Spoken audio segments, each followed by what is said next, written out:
Hi friends, welcome to biology for DSC. నేను మీ హర్లీలా. Friends, మనకి ఇప్పటి వరకు కంప్లీట్ అయిన యూనిట్స్ ఉన్నాయి కదా, వాటి మీద ఇలా క్విక్ రివిజన్ వీడియోస్ అనేవి పెట్టడం జరుగుతుంది. ఇది మానవ సంక్షేమంలో మొక్కలు సూక్ష్మజీవులు పార్ట్ 1 క్విక్ రివిజన్ వీడియో. దీనిలో కంటెంట్గా మనకి అంటే మనం ఎక్కడి నుంచి ఈ క్విక్ రివిజన్ చేస్తున్నాం అంటే ఏ పుస్తకం నుంచి అంటే విజేత competition school assistant biological science content అనే ఈ పుస్తకం నుంచి. ఇది పార్ట్ 1 వీడియోలోకి వెళ్ళే ముందు బయాలజీ ఫర్ డిఎస్సి ఛానల్ని లైక్, షేర్, సబ్స్క్రైబ్ చేయండి. Stay tuned and keep watching. మానవ సంక్షేమంలో మొక్కలు సూక్ష్మజీవులు ఆహారోత్పత్తిని అధికం చేసే వ్యూహాలు. జీవశాస్త్ర సూత్రాలకి మన ప్రయత్నాలను అన్వయించి జంతువుల పెంపకం, మొక్కల ప్రజననం అనేవి ఆహారోత్పత్తిని పెంచే దిశగా ముఖ్య పాత్రను పోషిస్తున్నాయి. ఉత్పరివర్తన ప్రజననం, కణజాల వర్ధనం, ఆర్డీఎన్ఏ సాంకేతిక విధానాలు వంటి ఎన్నో కొత్త సాంకేతిక విధానాలు కూడా మరింత అధికంగా ఆహారం ఉత్పత్తి చేయడంలో కీలక పాత్రను పోషిస్తున్నాయి. జీవశాస్త్ర సూత్రాలకి మన ప్రయత్నాల్ని అన్వయించడం వల్ల జంతువుల పెంపకం, మొక్కల ప్రజననం అనేవి ఆహారోత్పత్తిని పెంచే దిశగా ముఖ్య పాత్రను పోషిస్తున్నాయి. ఉత్పరివర్తన ప్రజననం, కణజాల వర్ధనం, ఆర్డీఎన్ఏ సాంకేతికత విధానాలు వంటి ఎన్నో కొత్త సాంకేతిక విధానాలు కూడా మరింత అధికంగా ఆహారం ఉత్పత్తి చేయడంలో కీలక పాత్రను పోషిస్తున్నాయి. నెక్స్ట్, మొక్కల ప్రజననం. సాంప్రదాయిక వ్యవసాయ దిగుబడి కొంత జీవద్రవ్యరాశిని మాత్రమే మనుషులకి, జంతువులకి ఆహారంగా ఇస్తుంది. అంటే పూర్వం పంట పండించే పద్ధతులు దిగుబడి కొంతమందికి మాత్రమే ఆహారంగా వస్తాయి. ఎక్కువ ఎకరాలలో మేలైన నిర్వహణ అభ్యాసాలతో దిగుబడిని పెంచవచ్చు. అయితే ఇక్కడ మనకి ఎక్కువ నేలలో కూడా పెంచవచ్చు. మనం ఏం చేస్తున్నాం అంటే ఇక్కడ భూమిని మన అవసరాలకి ఎక్కువ వాడేసుకుంటున్నాం. ఇల్లు కట్టుకోవడం అటువంటి అవసరాలకి వాడేస్తున్నాం. కాబట్టి అది కూడా కొంతవరకే, భూమిని పెంచి దిగుబడిని పెంచడం అనేది కొంతవరకే. మొక్కల ప్రజననం ఒక సాంకేతిక పరిజ్ఞానంగా దిగుబడిని అధికంగా పెంచే విధంగా హరిత విప్లవం సహాయపడుతుంది. ఈ మొక్కల ప్రజననం ఒక సాంకేతిక పరిజ్ఞానంగా దిగుబడిని అధికంగా పెంచే విధంగా హరిత విప్లవం సహాయపడుతుంది. అసలు ఈ మొక్కల ప్రజననం అంటే ఏంటి? సాంప్రదాయిక వ్యవసాయ దిగుబడి. మొక్కల ప్రజననం అంటే ఏంటి? మొక్కల ప్రజననం అనేది మొక్క జాతులను నేర్పుతో కావలసినట్టుగా మార్చి అనుకున్న కొత్త మొక్క రకాలను సృష్టించి తద్వారా సాగుకు సరిపోయేలాగా చక్కటి దిగుబడి, వ్యాధి నిరోధకతని ఇచ్చేవిగా అభివృద్ధి చేస్తారు. మొక్కల ప్రజననం అనేది మొక్క జాతులను నేర్పుతో కావలసినట్టుగా మార్చి అనుకున్న కొత్త మొక్క రకాలను సృష్టించి తద్వారా సాగుకు సరిపోయేలాగా చక్కటి దిగుబడి, వ్యాధి నిరోధకతని ఇచ్చేవిగా అభివృద్ధి చేస్తారు. సాంప్రదాయ మొక్కల ప్రజననం అనేది వేల సంవత్సరాల నుంచి అంటే మానవ నాగరికత ప్రారంభం నుంచి ఆచరిస్తూ 9000 నుంచి 11,000 సంవత్సరాల క్రితం మొక్కల ప్రజనన సాక్ష్యాలతో భద్రపరచబడింది. ఈ సాంప్రదాయ మొక్కల ప్రజననం అనేది వేల సంవత్సరాల నుంచి అంటే మానవ నాగరికత ప్రారంభం నుంచి ఆచరిస్తూ 9000 నుంచి 11,000 సంవత్సరాల క్రితం మొక్కల ప్రజనన సాక్ష్యాలతో భద్రపరచబడింది సాంప్రదాయ మొక్కల ప్రజననం అనేది. నెక్స్ట్, ప్రస్తుత రోజుల్లోని చాలా పంటలు ఆనాటి దేశవాళీకరణ, డొమెస్టికేషన్ ఫలితమే. ఈ రోజుల్లోని ప్రధాన పంటలన్నీ దేశవాళీ రకాల నుంచి వచ్చినవే. ఈ రోజుల్లోని అనేక ఆహార సస్యాలు, పంటలు ఆనాటి దేశవాళీకరణ ఫలితమే. ఈ రోజుల్లోని ప్రధాన పంటలన్నీ దేశవాళీ రకాల నుంచి వచ్చినవే. ఈ రోజుల్లోని అనేక ఆహార సస్యాలు, పంటలు ఆనాటి దేశవాళీకరణ ఫలితమే. ప్రామాణికమైన మొక్కల ప్రజననంలో శుద్ధ వంశ క్రమము ద్వారా సంకరణం జరిగి తరువాత కృత్రిమ వర్ణం ద్వారా కావలసిన అధిక దిగుబడి, పోషణ, వ్యాధి నిరోధకత ఇచ్చే రకాల ఉత్పత్తి జరిగేది. ప్రామాణికమైన మొక్కల ప్రజననంలో శుద్ధ వంశ క్రమము ద్వారా సంకరణం జరిగి శుద్ధ వంశ క్రమము ద్వారా సంకరణం జరిగి తరువాత కృత్రిమ వర్ణం ద్వారా కావలసిన అధిక దిగుబడి, పోషణ, వ్యాధి నిరోధకత ఇచ్చే రకాల ఉత్పత్తి జరిగేది. జన్యుశాస్త్ర, అణుజీవ శాస్త్రం, కణజాల వర్ధనం అభివృద్ధితో ఇప్పుడు అణుజీవ జన్యుశాస్త్ర సాధనాలను ఉపయోగిస్తూ ఎక్కువగా మొక్కల ప్రజననాన్ని సాగిస్తున్నారు. ప్రామాణికమైన మొక్కల ప్రజననంలో శుద్ధ వంశ క్రమము ద్వారా సంకరణం జరిగి తర్వాత కృత్రిమ వర్ణం ద్వారా కావలసిన అధిక దిగుబడి, పోషణ, వ్యాధి నిరోధకత ఇచ్చే రకాల ఉత్పత్తి జరిగేది. జన్యుశాస్త్రం, అణుజీవ శాస్త్రం, కణజాల వర్ధనాల అభివృద్ధితో ఇప్పుడు అణుజీవ జన్యుశాస్త్ర సాధనాలను ఉపయోగిస్తూ ఎక్కువగా మొక్కల ప్రజననాన్ని సాగిస్తున్నారు. మొక్కల ప్రజనన కార్యక్రమాలు ప్రపంచవ్యాప్తంగా ప్రభుత్వ సంస్థలలో, వాణిజ్య పరిశ్రమలలోనూ ఒకే పద్ధతి ప్రకారం జరుపుతారు. మొక్కల ప్రజనన కార్యక్రమాలు ప్రపంచవ్యాప్తంగా ప్రభుత్వ సంస్థలలో, వాణిజ్య పరిశ్రమలలోనూ ఒకే పద్ధతి ప్రకారం జరుపుతారు. జన్యుపరంగా ఒక కొత్త పంట రకాన్ని ప్రజననం ముఖ్యమైన దశలు. జన్యుపరంగా ఒక కొత్త పంట రకాన్ని ప్రజననం చేయడానికి ముఖ్యమైన దశలేంటి? ఫస్ట్ది వైవిధ్యశీలత సేకరణ, తర్వాత సెకండ్ది విశ్లేషణ, జనకుల ఎంపిక, ఎంపిక చేసిన జనకుల మధ్య సంకరణం. నెక్స్ట్ స్టెప్ వరణం, మేలైన పునఃసంయోజకాలను పరీక్షించడం. నెక్స్ట్ పరీక్షించడం, విడుదల, కొత్త సాగు రకాల వ్యాపారీకరణ. పరీక్షించడం, విడుదల, కొత్త సాగు రకాల వ్యాపారీకరణ. ఈ 5 స్టెప్లు ఉపయోగిస్తాం అన్నమాట. ఎందుకు? మొక్కల ప్రజనన కార్యక్రమాలు ప్రపంచవ్యాప్తంగా ప్రభుత్వ సంస్థలలోనూ, వాణిజ్య పరిశ్రమలలోనూ ఒకే పద్ధతి ప్రకారం జరుపుతారు. జన్యుపరంగా ఒక కొత్త పంట రకాన్ని ప్రజననం ముఖ్యమైన దశలు. అంటే జన్యుపరంగా ఒక కొత్త పంటని ప్రజననం ద్వారా పొందే ముందు ఈ 5 స్టెప్లు ఫాలో అవుతారన్నమాట. ఫస్ట్ది వైవిధ్యశీలత సేకరణ, కలెక్షన్ ఆఫ్ వేరబిలిటీ, వైవిధ్యశీలత సేకరణ. ఏ ప్రజనన కార్యక్రమంలోనైనా జన్యు వైవిధ్యశీలత అనేది మూలాధారం. ఏ ప్రజనన కార్యక్రమంలోనైనా ఈ జన్యు వైవిధ్యశీలత అనేది మూలాధారం. సాధారణంగా సస్య మొక్కలకు ముందు నుంచి ఉన్న వన్య సంబంధీకుల నుంచి జన్యు వైవిధ్యశీలత లభిస్తుంది. ఈ జన్యు వైవిధ్యశీలత ఎక్కడి నుంచి లభిస్తుంది? సస్య మొక్కలకి ముందు నుంచి ఉన్న వన్య సంబంధీకుల నుంచి జన్యు వైవిధ్యశీలత లభిస్తుంది.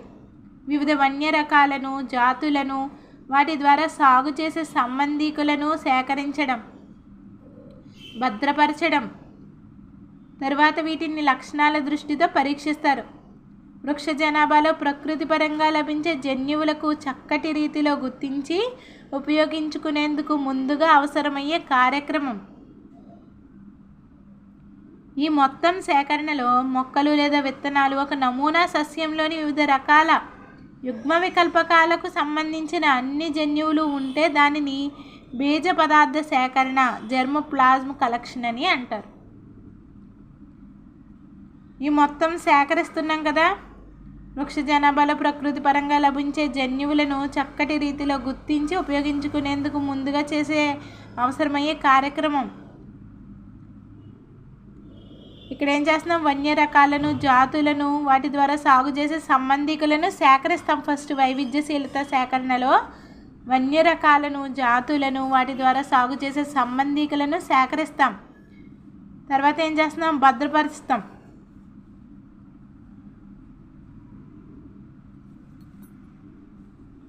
ఒక నమూనా సస్యంలోని వివిధ రకాల యుగ్మ వికల్పకాలకు సంబంధించిన అన్ని జన్యువులు ఉంటే దానిని బీజ పదార్థ సేకరణ, జెర్మోప్లాజ్మ్ కలెక్షన్ అని అంటారు. నెక్స్ట్ ఏం చేస్తాం? ఇవన్నీ బీజ పదార్థ సేకరణ, జెర్మోప్లాజ్మ్ కలెక్షన్ అంటే అన్ని రకాల యుగ్మ వికల్పకాలకు సంబంధించిన జన్యువులు ఉంటే కనుక మన దగ్గర తీసుకున్న నమూనా పంటలో అన్ని రకాల యుగ్మ వికల్పకాలకు సంబంధించిన జన్యువులు ఉంటే కనుక దాన్ని ఏమంటున్నాం మనం? బీజ పదార్థ సేకరణ, జెర్మోప్లాజ్మ్ కలెక్షన్ అంటున్నాం. ఇక్కడ వైవిధ్యశీలత సేకరణ అయిపోయింది. ఇప్పుడు ఏం చేస్తాం మనం? విశ్లేషణ, జనకుల ఎంపిక, evolution and selection of parents. బీజ పదార్థాన్ని సరి అయిన రీతిలో విశ్లేషించడం ద్వారా ఉపయోగకరమైన లక్షణాలు ఉన్న మొక్కల్ని గుర్తించవచ్చు. ఇలా ఎంపిక చేసిన మొక్కలను వృద్ధి చేసి సంకరణ ప్రక్రియలో ఉపయోగిస్తారు. అవసరమైన చోట, సాధ్యమైన చోట శుద్ధ వంశక్రమాన్ని సృష్టిస్తారు.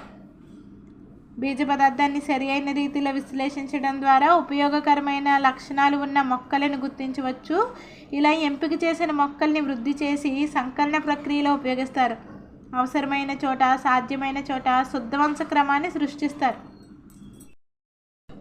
మనకి ఇక్కడ ఏంటంటే బీజ పదార్థాన్ని సరి అయిన రీతిలో విశ్లేషించడం ద్వారా ఉపయోగకరమైన లక్షణాలు ఉన్న మొక్కల్ని గుర్తించి అలా ఎంపిక చేసిన మొక్కల్ని వృద్ధి చేసి సంకరణ ప్రక్రియలో ఉపయోగిస్తారు. అవసరమైన చోట, సాధ్యమైన చోట శుద్ధ వంశక్రమాన్ని సృష్టిస్తారు. నెక్స్ట్, ఎంపిక చేసిన జనకుల మధ్య సంకరణం. మనం పైన జనకుల్ని ఎంపిక చేసుకున్నాం కదా, ఆ జనకుల మధ్య సంకరణం చేస్తారు. Cross hybridisation among the selected parents. వాంఛనీయ లక్షణాలు ఉన్న రెండు వేరువేరు మొక్కలనే సాధారణంగా సంకరణం చేయాలి. ఉదాహరణకి, ఎక్కువ ప్రోటీన్ నాణ్యత కలిగిన ఒక జనకాన్ని వ్యాధి నిరోధకత కలిగిన మరొక జనకంతో సంకరణం చేసే అవసరం ఉంది. ఈ రెండు జనకుల మధ్య సంకరణం జరిగినప్పుడు ఉత్పత్తి అయ్యే ఒక సంకర మొక్కలోనే ఈ రెండింటి జన్యు లక్షణాలు కలిసి ఉండే అవకాశం ఉంది. ఇది చాలా సమయంతో పాటు శ్రమతో కూడిన ప్రక్రియ. ఎందువలనంటే వాంఛనీయమైన పురుష జనకునిగా ఎంచుకున్న మొక్క నుంచి పుప్పొడి రేణువులను సేకరించి స్త్రీ మొక్కగా ఎంచుకున్న మొక్కలోని పుష్పంలోని కీలాగ్రంపై ఉంచాలి. అయితే సంకరంలో వాంఛనీయ లక్షణాలు కలిసి ఉండాలని లేదు. సాధారణంగా కొన్ని వందల నుంచి వేల సంకరణాలు జరిపితే ఒక దానిలో మాత్రమే వాంఛనీయ లక్షణాల కలయిక కనిపిస్తుంది. మనం ఇక్కడ రెండు జనకుల్ని ఎంపిక చేసుకుని సంకరణం జరుపుతాం. అయితే ఇక్కడ ఒక దానిలో మాత్రమే, ఒక సంకర మొక్కలో మాత్రమే రెండింటి జన్యు లక్షణాలు కలిసి ఉండే అవకాశం ఉంటుంది. ఇది చాలా సమయంతో పాటు శ్రమతో కూడిన ప్రక్రియ. ఎందువల్లంటే వాంఛనీయమైన పురుష జనకునిగా ఎంచుకున్న మొక్క నుంచి పుప్పొడి రేణువులను సేకరించి స్త్రీ మొక్కగా ఎంచుకున్న మొక్కలోని పుష్పంలోని కీలాగ్రంపై ఉంచాలి. అయితే సంకరంలో వాంఛనీయ లక్షణాలు కలిసి ఉండాలని లేదు. సాధారణంగా కొన్ని వందల నుంచి వేల సంకరణాలు జరిపితే ఎక్కడో ఒక మొక్కలో మాత్రమే మనకి వాంఛనీయ లక్షణాల కలయిక అనేది కనిపిస్తుంది అన్నమాట. నెక్స్ట్, వరణము, మేలైన పునఃసంయోజకాలను పరీక్షించడం. ఈ దశలో ఏర్పడిన సంతతి సంకర మొక్కలలో వాంఛనీయ లక్షణాలు కలిసి ఉన్న మొక్కలను ఎన్నుకోవడం జరుగుతుంది. ఈ వర్ణ ప్రక్రియ అనేది ప్రజనన లక్ష్యాన్ని సాధించడంలో కఠినతరమైనది. ఈ దశలో ఏర్పడిన సంతతి సంకర మొక్కలలో వాంఛనీయ లక్షణాలు కలిసి ఉన్న మొక్కల్ని ఎన్నుకోవడం జరుగుతుంది. ఈ వర్ణ ప్రక్రియ అనేది ప్రజనన లక్ష్యాన్ని సాధించడంలో కఠినతరమైనది. వర్ణం అనేది ఎలా అడుగుతారు ఇక్కడ బిట్టు? ప్రజనన లక్ష్యాన్ని సాధించడంలో కఠినతరమైన స్టెప్ ఏంటి, దశ ఏంటంటారు? ఏంటిది? వర్ణం. సంతతి మొక్కల శాస్త్రీయ విశ్లేషణలో చాలా జాగ్రత్త అవసరం. ఈ దశ మొక్కలు రెండు జనకుల కన్నా మేలైనవిగా ఏర్పడతాయి.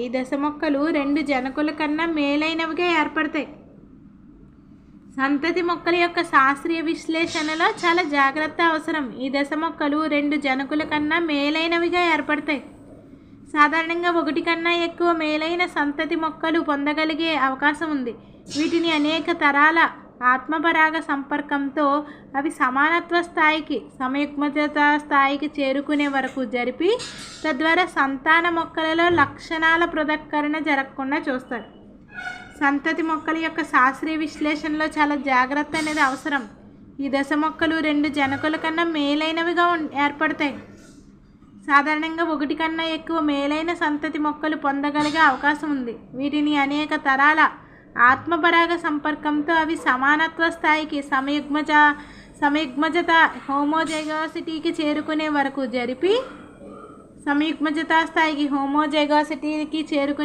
జరిపి తద్వారా సంతాన మొక్కలలో లక్షణాల పృథక్కరణ జరగకుండా చూస్తారు. నెక్స్ట్, పరీక్షించడం, విడుదల, కొత్త సాగు రకాల వ్యాపారీకరణ.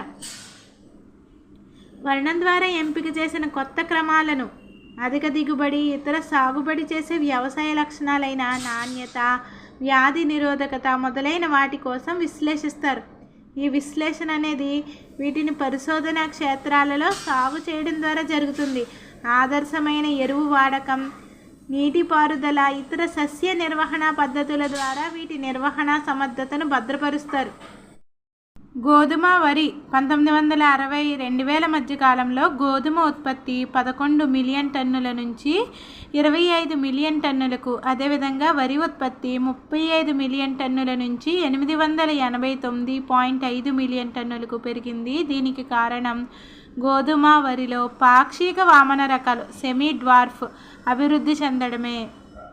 1960 నుంచి 2000 మధ్య కాలంలో గోధుమ ఉత్పత్తి 11 మిలియన్ టన్నుల నుంచి 75 మిలియన్ టన్నులకు, అదేవిధంగా వరి ఉత్పత్తి 35 మిలియన్ టన్నుల నుంచి 889.5 మిలియన్ టన్నులకు పెరిగింది. దీనికి కారణం గోధుమ వరిలో పాక్షిక వామన రకాలు సెమీ డ్వార్ఫ్ అభివృద్ధి జరగడమే. నోబెల్ గ్రహీత నార్మన్ ఈ బోర్లాగ్ మెక్సికోలోని అంతర్జాతీయ గోధుమ మొక్కజొన్న అభివృద్ధి కేంద్రంలో International Center for Wheat and Maize Improvement, మెక్సికోలోని అంతర్జాతీయ గోధుమ మొక్కజొన్న అభివృద్ధి కేంద్రంలో International Center for Wheat and Maize Improvement ఈ పాక్షిక వామన రకాలను వృద్ధి చేశారు.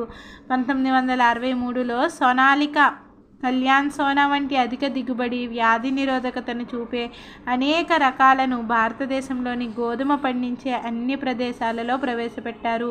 వరిలోని పాక్షిక వామన రకాలను IR8 అంతర్జాతీయ వరి పరిశోధనా సంస్థ ఫిలిప్పైన్స్ అభివృద్ధి చేసింది. తాయ్చుంగ్ నేటివ్ 1 తైవాన్ నుంచి పొందారు. ఈ పొందిన వాటిని 1966లో ప్రవేశపెట్టారు. తరువాత మంచి దిగుబడిని ఇచ్చే పాక్షిక వామన రకాలైన జయ, రత్నాలను భారతదేశంలో అభివృద్ధి చేశారు. నార్మన్ ఈ బోర్లాగ్ మెక్సికోలోని అంతర్జాతీయ గోధుమ మొక్కజొన్న అభివృద్ధి కేంద్రంలో International Center for Wheat and Maize Improvement ఈ పాక్షిక వామన రకాలను వృద్ధి చేశారు. 1963లో సోనాలికా, కళ్యాణ్ సోనా వంటి అధిక దిగుబడి, వ్యాధి నిరోధకతను చూపే అనేక రకాలను భారతదేశంలో గోధుమ పండించే అన్ని ప్రదేశాలలోనూ ప్రవేశపెట్టారు. వరిలోని పాక్షిక వామన రకాలను IR8 అంతర్జాతీయ వరి పరిశోధన సంస్థ ఫిలిప్పైన్స్ అభివృద్ధి చేసింది. తాయ్చుంగ్ నేటివ్ 1 తైవాన్ నుంచి పొందారు. ఈ పొందిన వాటిని 1966లో ప్రవేశపెట్టారు. తర్వాత మంచి దిగుబడిని ఇచ్చే పాక్షిక వామన రకాలైన జయ, రత్నలను భారతదేశంలో అభివృద్ధి చేశారు. నెక్స్ట్ చెరకు. శకారం బార్బెర్రీను ప్రాథమికంగా ఉత్తర భారతదేశంలో సాగు చేసేవారు, కానీ దీనిలో తక్కువ చక్కెర శాతము, తక్కువ దిగుబడి ఉండేది. దక్షిణ భారతదేశంలో సాగు చేసే ఉష్ణమండల మొక్కలైన శకారం, అఫిసినారం కాండాలు మందంగా ఎక్కువ చక్కెర భాగంతో ఉన్న అవి ఉత్తర భారతదేశంలో సరిగ్గా పెరగలేవు. ఈ రెండు జాతులను జయప్రదంగా సంకరణం చేసి అధిక దిగుబడి, మందమైన కాండాలు, ఎక్కువ చక్కెర, ఉత్తర భారతదేశంలోని చెరుకు పండించే ప్రదేశాలలో పెరిగే సామర్థ్యాన్ని కలిగినటువంటి అన్ని వాంఛనీయ లక్షణాలు ఉన్న చెరుకు రకాలని పొందారు. చెరుకు విషయానికి వస్తే శకారం బార్బెర్రీని ప్రాథమికంగా ఉత్తర భారతదేశంలో సాగు చేసేవారు, కానీ దీనిలో తక్కువ చక్కెర శాతము, తక్కువ దిగుబడి ఉండేది. దక్షిణ భారతదేశంలో సాగు చేసే ఉష్ణమండల మొక్కలైన శకారం, అఫీసినారం కాండాలు మందంగా ఎక్కువ చక్కెర భాగంతో ఉన్న అవి ఉత్తర భారతదేశంలో సరిగ్గా పెరగలేవు. ఈ రెండు జాతుల్ని జయప్రదంగా సంకలనం చేసి అధిక దిగుబడి, మందమైన కాండాలు, ఎక్కువ చక్కెర, ఉత్తర భారతదేశంలోని చెరుకు పండించే ప్రదేశాలలో పెరిగే సామర్థ్యాన్ని కలిగినటువంటి అన్ని వాంఛనీయ లక్షణాలు ఉన్న చెరుకు రకాలని పొందారు. నెక్స్ట్ చిరుధాన్యాలు. భారతదేశంలో మొక్కజొన్న, జొన్న, సజ్జల సంకరాలను జయప్రదంగా అభివృద్ధి చేశారు. సంకర ప్రజననం నీటి ప్రతిబలానికి నిరోధకత కలిగిన అనేక అధిక దిగుబడి రకాలను అభివృద్ధి చేయడానికి దారితీసింది. భారతదేశంలోని మొక్కజొన్న, జొన్న, సజ్జల సంకరాలను జయప్రదంగా అభివృద్ధి చేశారు. సంకర ప్రజననం నీటి ప్రతిబలానికి నిరోధకత కలిగిన అనేక అధిక దిగుబడి రకాలను అభివృద్ధి చేయడానికి దారితీసింది. నెక్స్ట్ మొక్కల ప్రజననం ద్వారా వ్యాధి ప్రతిరోధకత. అనేక రకాల శిలీంధ్రాలు, బ్యాక్టీరియంలు, వైరస్లు, వ్యాధి జనకాల వలన సాగుబడి చేసే సస్య జాతుల దిగుబడి తగ్గిపోతుంది. ముఖ్యంగా ఉష్ణమండలాలలోని పంట నష్టం అనేది గణనీయంగా కనబడుతుంది. 20 నుంచి 30% వరకు లేదా కొన్ని సందర్భాలలో మొత్తం నష్టం కూడా ఏర్పడుతుంది. ఇటువంటి పరిస్థితులలో ప్రజననం ద్వారా సాగు చేసే రకాలలో వ్యాధి ప్రతిరోధకతను అభివృద్ధి చేయడం ద్వారా ఆహార ఉత్పత్తిని పెంచవచ్చు. దీనివల్ల శిలీంద్ర నాశనకారులు, బ్యాక్టీరియం నాశనకారుల ఉపయోగంపై ఆధారపడడం అనేది కూడా తగ్గుతుంది. అనేక రకాలైన శిలీంధ్రాలు అంటే ఇక్కడ మొక్కల ప్రజననం ద్వారా వ్యాధులకు వ్యతిరేకంగా ప్రతిరోధకతను కలిగిస్తారు. మొక్కలలో అనేక రకాలైన శిలీంధ్రాలు, బ్యాక్టీరియంలు, వైరస్లు, వ్యాధి జనకాల వలన సాగుబడి చేసే సస్య జాతుల దిగుబడి తగ్గిపోతుంది. ముఖ్యంగా ఉష్ణమండలాలలో ఈ పంట నష్టం అనేది గణనీయంగా కనబడుతుంది. ఉష్ణమండలాలలో 20-30% వరకు లేదా కొన్ని సందర్భాలలో మొత్తం నష్టం కూడా ఏర్పడుతుంది. ఇటువంటి పరిస్థితులలో ప్రజననం ద్వారా సాగు చేసే రకాలలో వ్యాధి ప్రతిరోధకతని అభివృద్ధి చేయడం ద్వారా ఆహారోత్పత్తిని పెంచవచ్చు. అంటే ఇక్కడ ప్రజననం ద్వారా ఈ సాగు చేసే రకాల్లో వ్యాధికి వ్యతిరేకమైన లక్షణాలు ఉంటే ఆహారోత్పత్తి అనేది పెరుగుతుంది కదా, అదే చెప్పారనమాట. దీనివల్ల శిలీంద్ర నాశనకారుల బ్యాక్టీరియం నాశనకారుల ఉపయోగంపై ఆధారపడడం అనేది కూడా తగ్గుతుంది. అతిదేయి మొక్క ప్రతిరోధకత అనేది వ్యాధి కలగజేసే వ్యాధికారం నుంచి కారకత నుంచి తప్పించుకునే సామర్థ్యం. ఇది అతిదేయి మొక్క జన్యు నిర్మాణతపై ఆధారపడి ఉంటుంది. ప్రజననం చేసే ముందు వ్యాధి కలగజేసే జీవి అది వ్యాప్తి చెందే విధానం గురించి తెలుసుకోవడం ముఖ్యం. ప్రజననం చేసే ముందు వ్యాధి కలగజేసే జీవి అది వ్యాప్తి చెందే విధానం గురించి తెలుసుకోవడం ముఖ్యం.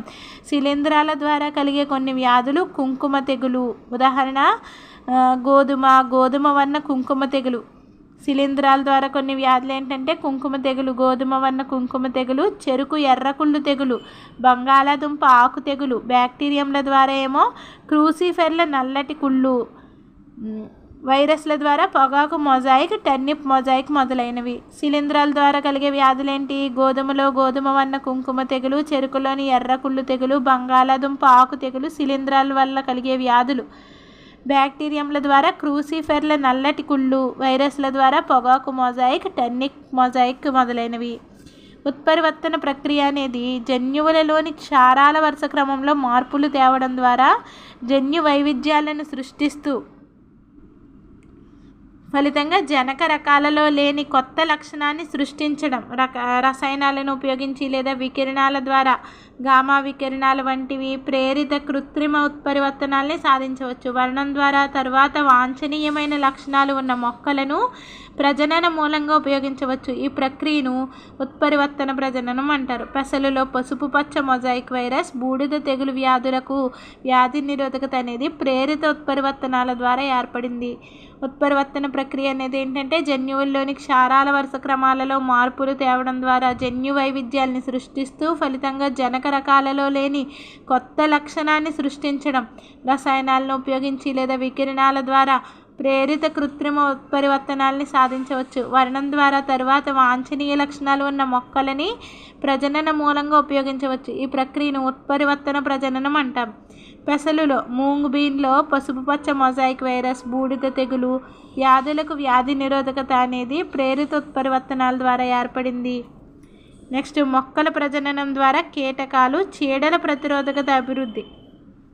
మొక్కల ప్రజననం ద్వారా కీటకాలు చీడల ప్రతిరోధకత అభివృద్ధి. సస్య మొక్కలు సస్య ఉత్పత్తులు ఎక్కువ మొత్తంలో నాశనం కావడానికి మరొక ముఖ్యమైన కారణం కీటకాలు చీడల వ్యాధి సంక్రమణ.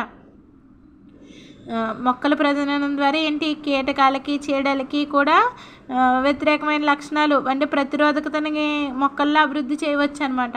సస్య మొక్కలు సస్య ఉత్పత్తులు ఎక్కువ మొత్తంలో నాశనం కావడానికి మరొక ముఖ్యమైన కారణం ఏంటి కీటకాలు చీడలు అనమాట. అతిదేయి సస్య మొక్కలు కీటక ప్రతిరోధకత అనేది స్వరూపాత్మక జీవ రసాయన లేదా శరీర ధర్మశాస్త్ర లక్షణాల వల్ల కలగవచ్చు.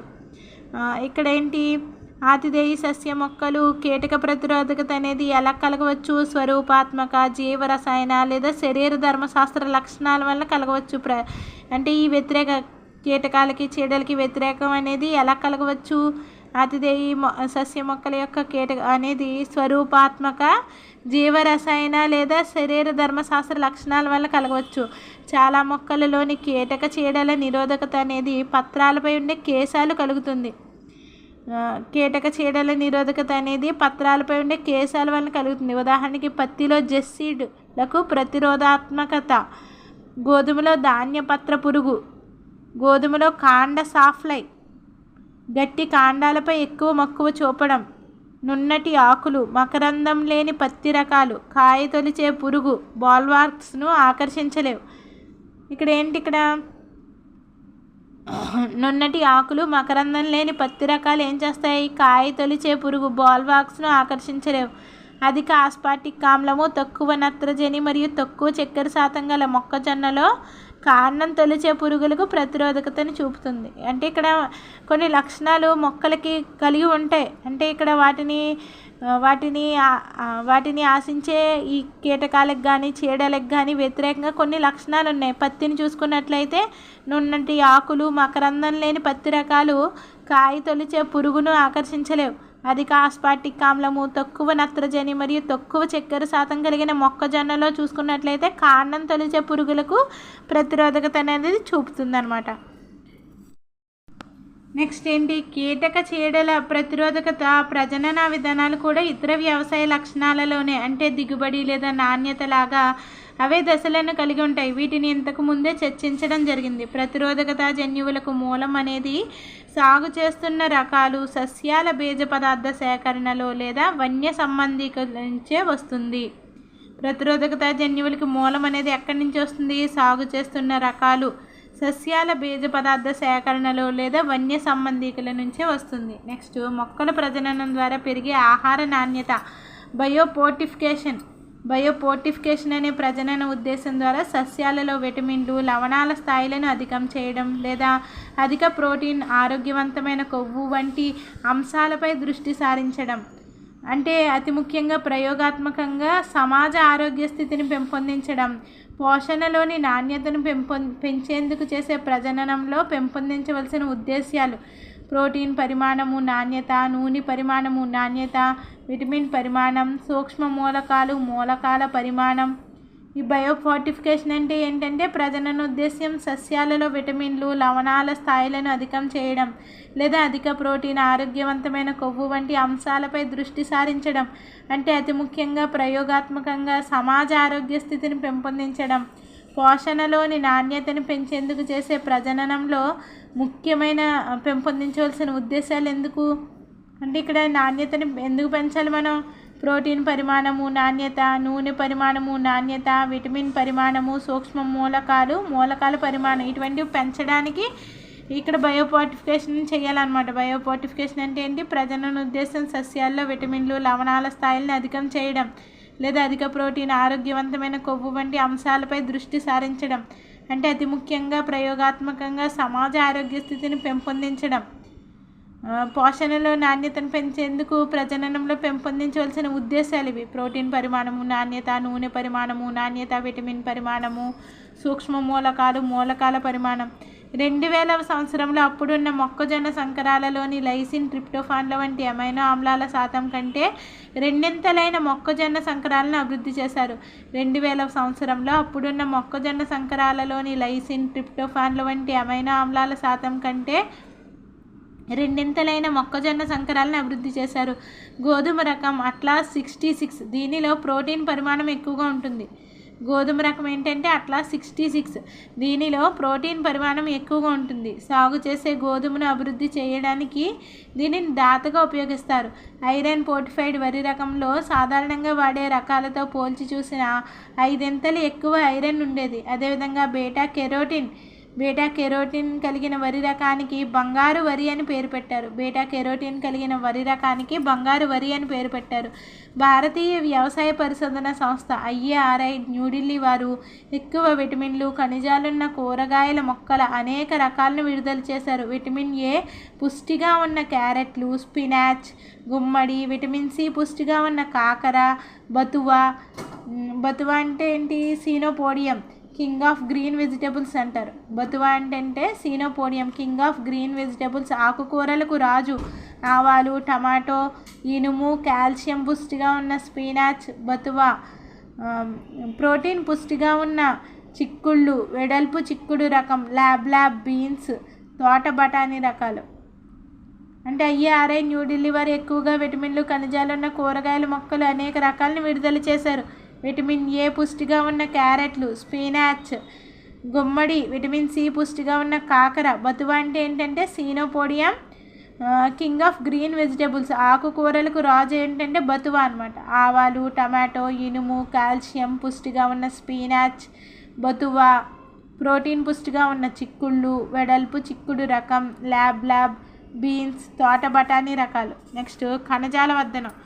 సాంప్రదాయ ప్రజనన సాంకేతిక పరిజ్ఞానం అనేది అవసరానికి తగినట్లుగా, చురుకుగా, సరిపోయే విధంగా సమర్థవంతమైన వ్యవస్థగా సస్యాభివృద్ధిలో లేకపోవడంతో ఈ కణజాల వర్ధనం అనే మరొక సాంకేతిక పరిజ్ఞానం అభివృద్ధి చెందింది. కణజాల వర్ధనం అంటే ఏంటి? 1950లలో శాస్త్రవేత్తలు ఎక్స్ప్లాంట్స్ అంటే మొక్కలోని ఏ భాగాన్నైనా తీసుకొని దానిని ఒక పరీక్షణాళికలో సూక్ష్మజీవరహిత పరిస్థితులలో ప్రత్యేక పోషకాహార యానకంపై ప్రవేశపెట్టి పెంచినట్లయితే దాని నుంచి సంపూర్ణ మొక్కలు పునరుత్పత్తి అవుతాయని తెలుసుకున్నారు. 1950లలో శాస్త్రవేత్తలు ఎక్స్ప్లాంట్స్ అంటే మొక్కలోని ఏ భాగాన్నైనా తీసుకుని దాన్ని ఒక పరీక్షణాళికలో సూక్ష్మజీవరహిత పరిస్థితులలో ప్రత్యేక పోషకాహార యానకంపై ప్రవేశపెట్టి పెంచినట్లయితే దాని నుంచి సంపూర్ణ మొక్కలు పునరుత్పత్తి అవుతాయని తెలుసుకున్నారు. ఇలా ఏదైనా ఒక కణం పూర్తి మొక్కగా పునరుత్పత్తి చెందగలిగే శక్తినే టోటిపోటెన్సీ అంటారు. ఇక్కడ ఒక ముఖ్యమైన చెప్పదగిన విషయం ఏంటంటే పోషకాహార యానకం అనే దానికి తప్పనిసరిగా ఒక కర్బన మూలాన్ని అంటే సుక్రోజ్, దానితో పాటు కర్బనేతర లవణాలు, విటమిన్లు, అమైనో ఆమ్లాలు, వృద్ధి నియంత్రణకారులైన ఆక్సిన్లు, సైటోకైనిన్లు మొదలైనవి సరఫరా చేయాలి. ఈ వృద్ధి యానకం పోషకాలతో పుష్టిగా ఉండడం వలన అది సూక్ష్మజీవుల పెరుగుదలని ఆకర్షిస్తుంది. ఫలితంగా యానకం పంకిలమై చెడిపోతుంది. అందువల్ల సూక్ష్మజీవులను నశింపజేయడం కోసం వృద్ధి యానకాన్ని సూక్ష్మజీవరహితం చేయాలి. సూక్ష్మజీవరహితం అనేది ఒక ఆటోక్లేవ్ అనే ఆవిరి పాత్రతో చేస్తారు.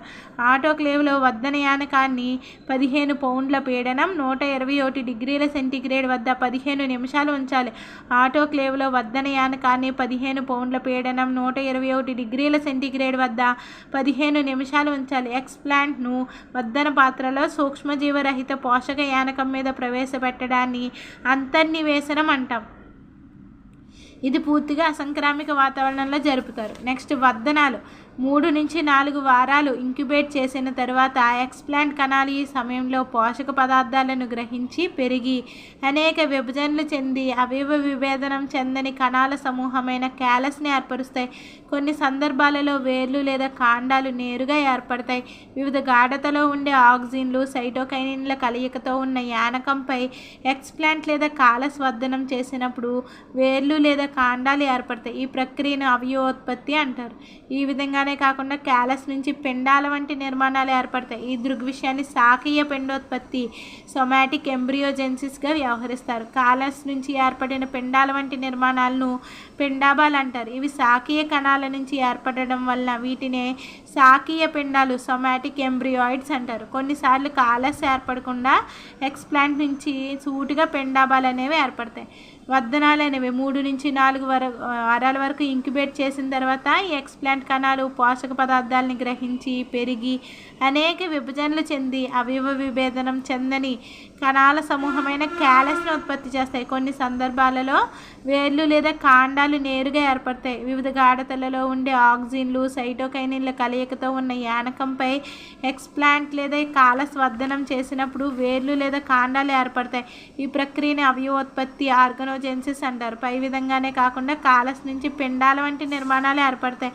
ఈ దృగ్విషయాన్ని శాఖీయ పిండోత్పత్తిగా సొమాటిక్ ఎంబ్రియోజెన్సిస్గా వ్యవహరిస్తారు. క్యాలస్ నుంచి ఏర్పడే పిండాల వంటి నిర్మాణాలను పిండాబాలు అంటారు. ఇవి శాఖీయ కణాల నుంచి ఏర్పడడం వల్ల వీటినే శాఖీయ పిండాలు అంటారు. కొన్నిసార్లు క్యాలస్ ఏర్పడకుండా ఎక్స్ప్లాంట్ నుంచి సూటిగా పిండాబాలు ఏర్పడతాయి. ఈ పద్ధతిని ఉపయోగించుకుని చాలా తక్కువ సమయంలో పరిమితమైన ప్రదేశంలో ఎక్కువ సంఖ్యలో మొక్కలను ఉత్పత్తి చేసే అవకాశం ఉంది ఈ కణజాల వర్ధనం వల్ల అనమాట. అందువల్ల ఈ పద్ధతిని సూక్ష్మ వ్యాప్తి మైక్రో ప్రాపగేషన్ అంటారు. ఇవి క్రింది వాటిలో మైక్రో ప్రాపగేషన్ అంటే ఏంటంటే కణజాల వర్ధనం సూక్ష్మ వ్యాప్తి మైక్రో ప్రాపగేషన్ అని కూడా అంటారు. ఇలా ఉత్పత్తి అయ్యే మొక్కలు జన్యుపరంగా అసలైన తల్లి లేదా మూలాధార మొక్కతో పోలి ఉంటాయి. అందుచేత వీటిని సోమా క్లోన్లు అంటారు. ఈ కణజాల వర్ధనం ద్వారా ఉత్పత్తి అయిన మొక్కలు జన్యుపరంగా అసలైన తల్లి లేదా మూలాధార మొక్కను పోలి ఉంటాయి. అందువల్ల వీటిని ఏమంటారంటే సోమా క్లోన్లు అంటారు. టమాటో, అరటి, యాపిల్, టేకు, యూకలిప్టస్, వెదురు మొదలైన ఆర్థిక ప్రాముఖ్యత కలిగిన ఎన్నో మొక్కల్ని ఈ పద్ధతి ద్వారా వాణిజ్యపరంగా ఉపయోగపడేలాగా ఉత్పత్తి చేశారు. ఈ విధానంలో మరొక ముఖ్యమైన ఉపయోగం వ్యాధిగ్రస్త మొక్కల నుంచి ఆరోగ్యకరమైన మొక్కలను తిరిగి పొందే ప్రక్రియ. వ్యాధిగ్రస్త మొక్కల నుంచి ఆరోగ్యకరమైన మొక్కల్ని ఈ కణజాల వర్ధనం ద్వారా పొందవచ్చు అన్నమాట. మొక్కకు వైరస్ ద్వారా వ్యాధి సోకినను విభాజ్య కణజాలంలో అగ్ర విభాజ్య అంటే ఇక్కడ గ్రేవా అగ్రవిభాజ్య ఎపికల్ గ్రీవ విభాజ్య కణజాలంలోను అగ్రవిభాజ్య కణజాలంలోను వైరస్ అనేది ఉండదు. అగ్రవిభాజ్య కణజాలంలోను గ్రీవం దగ్గర ఉండే విభాజ్య కణజాలంలోను వైరస్ ఉండదు. కాబట్టి ఈ విభాజ్య కణజాలాన్ని మనం తీసుకుని పరస్థానిక వర్ధనం ఇన్విట్రో అంటే ల్యాబ్లో అనమాట ఇన్విట్రో ద్వారా పెంచడం వల్ల వైరస్ రహిత మొక్కల్ని పొందవచ్చు. అరటి, చెరుకు, బంగాళాదుంప మొదలైన మొక్కల విభాజ్య కణజాలాన్ని వర్ధనం చేయడంలో శాస్త్రవేత్తలు సఫలీకృతులయ్యారు. నెక్స్ట్, శాస్త్రవేత్తలు భౌతికంగా అడ్డంకులుగా పనిచేసే కణ కవచాలను హైడ్రోలైజింగ్ ఎంజైమ్ అయిన సెల్యులోజ్ పెక్టినేజ్లను ఉపయోగించడం ద్వారా జీర్ణింపజేసి ఏక కణాలు లేదా జీవ పదార్థకాలను నగ్న కణాలను నాక్డ్ సెల్స్ని విభక్తం చేశారు. ప్రతి దానిలో ఒక వాంఛనీయ లక్షణం ఉన్న 2 విభిన్న రకాల మొక్కల నుంచి విభక్తం చేసిన జీవ పదార్థాలను సంయోగం చేయడం ద్వారా ఈ సంకర జీవ పదార్థకాలను పొందవచ్చు. శాస్త్రవేత్తలు భౌతిక అడ్డంకులుగా పనిచేసే కణ కవచాలను హైడ్రోలైజింగ్ ఎంజైమ్ అయిన సెల్యులేజ్ పెక్టినేజ్లను ఉపయోగించడం ద్వారా జీర్ణింపజేసి ఏక కణాలు లేదా జీవ పదార్థకాలను నగ్న కణాలను నాక్డ్ సెల్స్ని విభక్తం చేశారు. ప్రతి దానిలో ఒక వాంఛనీయ లక్షణం ఉన్న 2 విభిన్న రకాల మొక్కల నుంచి విభక్తం చేసి జీవ పదార్థాలను సంయోగం చేయడం ద్వారా సంకర జీవ పదార్థకాలను హైబ్రిడ్ ప్రోటోప్లాస్ట్ని పొందవచ్చు. వీటిని తిరిగి వర్ధనం చేసినప్పుడు ఒక సరికొత్త తరహా మొక్కని నావల్ ప్లాంట్ని పొందవచ్చు. ఈ సంకరాలను శాఖీయ సంకరాలు సొమాటిక్ హైబ్రిడ్స్ అని, ఈ ప్రక్రియను శాఖీయ సంకరణం సొమాటిక్ హైబ్రిడైజేషన్ అని అంటారు. కొన్ని మొక్కలు సాధారణ లైంగిక సంకరణ ప్రక్రియలో సెక్సువల్ క్రాసెస్లో భౌతిక లేదా రసాయనిక విరుద్ధతని చూపిస్తాయి. శాఖీయ సంకరణ అనే సాంకేతిక విధానం సాంప్రదాయ ప్రజనన అవరోధాలను దాటుతూ వృక్ష కణాలలో సూటిగా కణద్రవ్య కేంద్రక జీనోముల మార్పిడి జరిగేలా అవకాశాన్ని ఇస్తుంది. శాఖీయ సంకరణ అనేది ఏం చేస్తుంది? శాఖీయ సంకరణ అనే సాంకేతిక విధానం సంప్రదాయ ప్రజనన అవరోధాలను దాటుతూ వృక్ష కణాలలో సూటిగా కణద్రవ్య కేంద్రక జీనోమ్ల మార్పిడి జరిగేలాగా అవకాశాన్ని ఇస్తుంది.